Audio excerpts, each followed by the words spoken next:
Archaeologists from America have come to the island of Cyprus in the eastern Mediterranean to study an ancient sanctuary dedicated to the cult of Apollo of the woodlands at Kourion. Cypriots believe this powerful deity controlled fertility of crops and granted favors to those pious worshippers who would bring him gifts and votive offerings. The sanctuary itself blossomed from at least the 7th century BC until, by the time of the Romans, it was an impressive center of cult activity, with a temple, baths, altars, places of lodging, and an exercise ground. But only now are many of its fascinating religious mysteries beginning to be understood by scholars. The archaeologists arrive and start their day early to minimize exposure to 100-degree heat.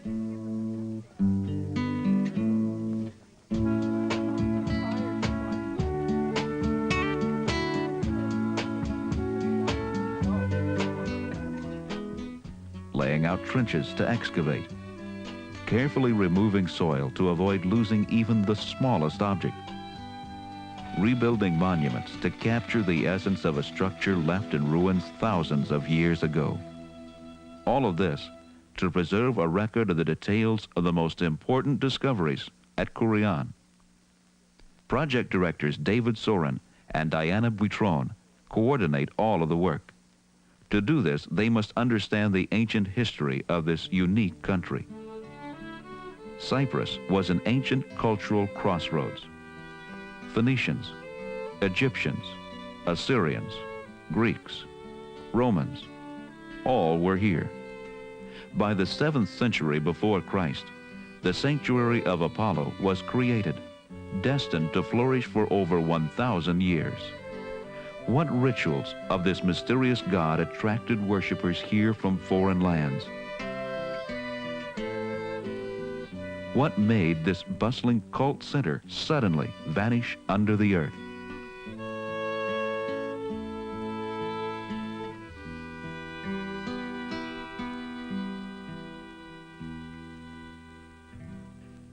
The first scientific excavations by George McFadden were conducted between 1935 and 1953 for the University of Pennsylvania Museum. While preparing for the final publication of his work, McFadden, a skilled yachtsman, capsized his boat and drowned. All work stopped. McFadden's death left much of the site a puzzle. In 1978, the site was awarded to Professor Soren of the University of Missouri. He and Dr. Buitron of the Walters Art Gallery co-directed the new excavations. One major aspect of the site was the Roman temple to Apollo. We started working in the temple of Apollo in 1979. The temple is one of the major areas we wanted to focus on because it is one of the really major tourist attractions on the island. We discovered in 1979 that behind the temple, when we excavated there, we found a whole pile of blocks which had fallen in the earthquake, and these came from the wall of the temple. And we've been trying to combine these with our searching around the site for other blocks, other parts of the temple, and we're able now to draw on paper what this temple would have looked like in the later 2nd century AD. This is the first time that something like this has been done for a Roman Cypriot temple. There simply are no other examples of this kind of structure. So we're very encouraged by this, and the Department of Antiquities has actually given us money to put up this structure. Of course, it's not only a great honor for the University of Missouri to have been awarded the site by the Cypriot government, but it broadens the educational opportunities for students at the university. It's a place where they can go to be actively involved in their studies and to bring these experiences and this knowledge back home. Most of the work on the temple has been done by our two architects, John Hufstadt and John Rutherford. Rutherford's work has been really quite extraordinary in piecing together this entire temple and actually reconstructing it. The temple here is just like a big jigsaw puzzle. I've got all these pieces, and it's just this year, after 3 years of working, where I've figured out where all of the pieces go back together. The work's fascinating. It isn't every day you get an ancient temple to completely rebuild. I've got this crew of masons here this year who, are putting all the stones back together for me. Much of the material John Rutherford uses in his reconstruction work, as well as most of the data recovered at Kurian, comes from the careful excavation of the site. Field Director Joseph Green supervises the excavation of the layers of soil. It's been a difficult trench to deal with, though. I'll agree with that. No, I think you've got it sorted out as well as can be sorted out. And everything looks very well organized. I'd say that especially putting in the things that you've changed, keeping what's been changed in the notebook will help somebody else figure out what's going on. Yeah.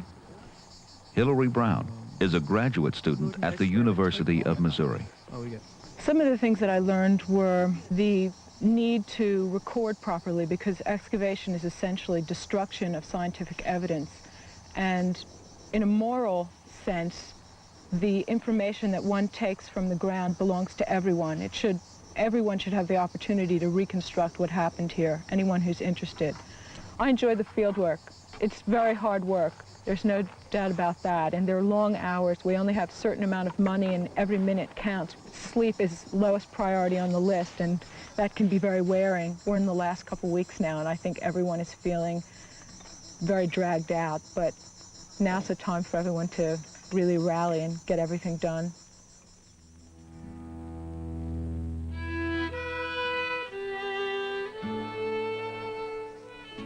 A great earthquake dramatically destroyed Kurian.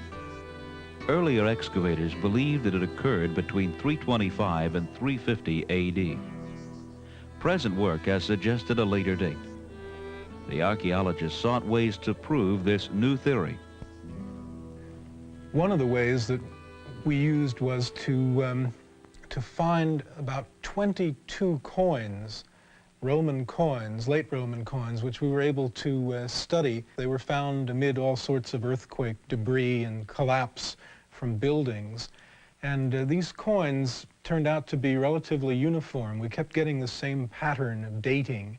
So we were able to pinpoint the dating of the quake fairly closely to somewhere around 370 AD. Only recently were photographs found, made in 1934, showing a victim of the earthquake trapped in a house in the city of Kurian. The citizens of ancient Cyprus were buried alive over 1,600 years ago. Oil lamps found in their hands suggest the quake occurred at night.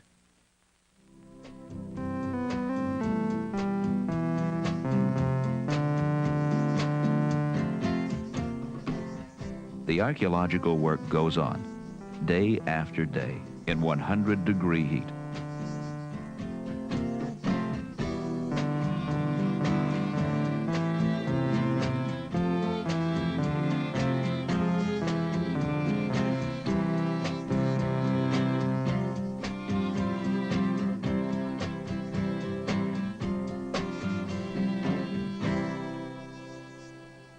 On rare occasions, the daily routine is interrupted by a major discovery.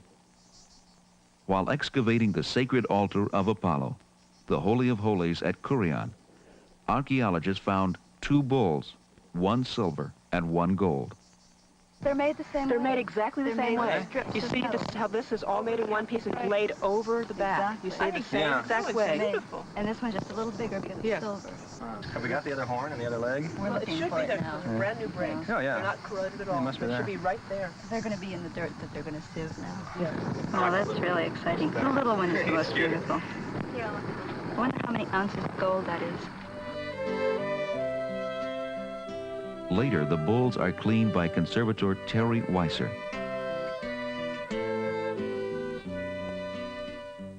The result is a work of art, freed from its ancient resting place in the altar of Apollo. The bull is a common symbol at the sanctuary, a fertility figure signifying the strength of the nature god in producing fine crops. Its importance to the inhabitants of Kurian is evident by the relics found in the ancient altar. All the things that we're finding now, which are large terracotta bowls, terracotta vases, were obviously smashed, and then the second course was put in. So what we're getting is the dedication of certain crucial things as the altar was built. which is interesting from the point of view of how you build an altar, what people thought was important in building an altar, and also for dating it. Later, Dr. Buitron would date the pottery within the altar to about 600 BC.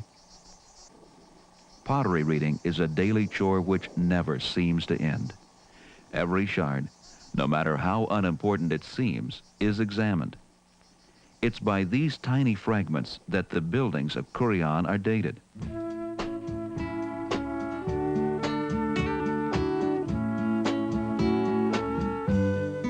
Back at the excavation house, material retrieved at the site is processed and recorded. Each significant find is photographed. Some are drawn.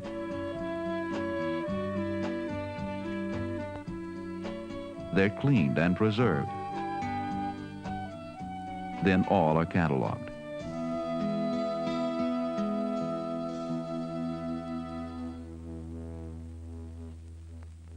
In 1979, another extraordinary discovery was made.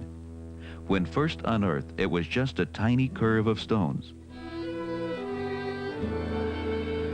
But as the excavation continued, its form emerged. It was an ancient building, unlike anything ever seen before in Mediterranean archaeology. The excavators believe they have found a monumental circular open-air tree shrine dating to near the time of Christ. We think that that's where the sacred grove of Apollo was. We have a walkway surrounding an area of bedrock cut into for pits, and we think that each pit is where a tree was, and the walkway was where ritual processions or dances took place. And we have those terracotta groups of figures dancing in a circle, holding hands around a tree, and that looks like this is what those terracottas refer to. It's the first time we found anything architectural that has anything to do with those terracottas. So it's quite an interesting discovery. The ring dance is just one of the strange secrets of the Kurion cult.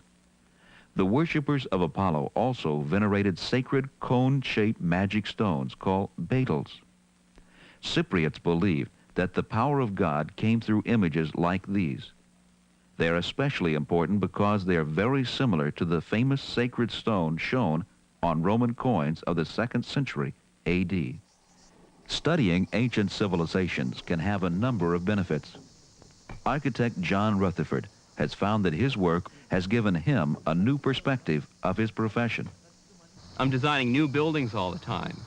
It's incredible how much I've been able to learn from old buildings, such as this temple, and apply that to my work when I'm designing new buildings. It's given me the idea that we are much too quick and transient in thinking about a lot of buildings. We make our buildings last 100 years. These lasted, 1,000.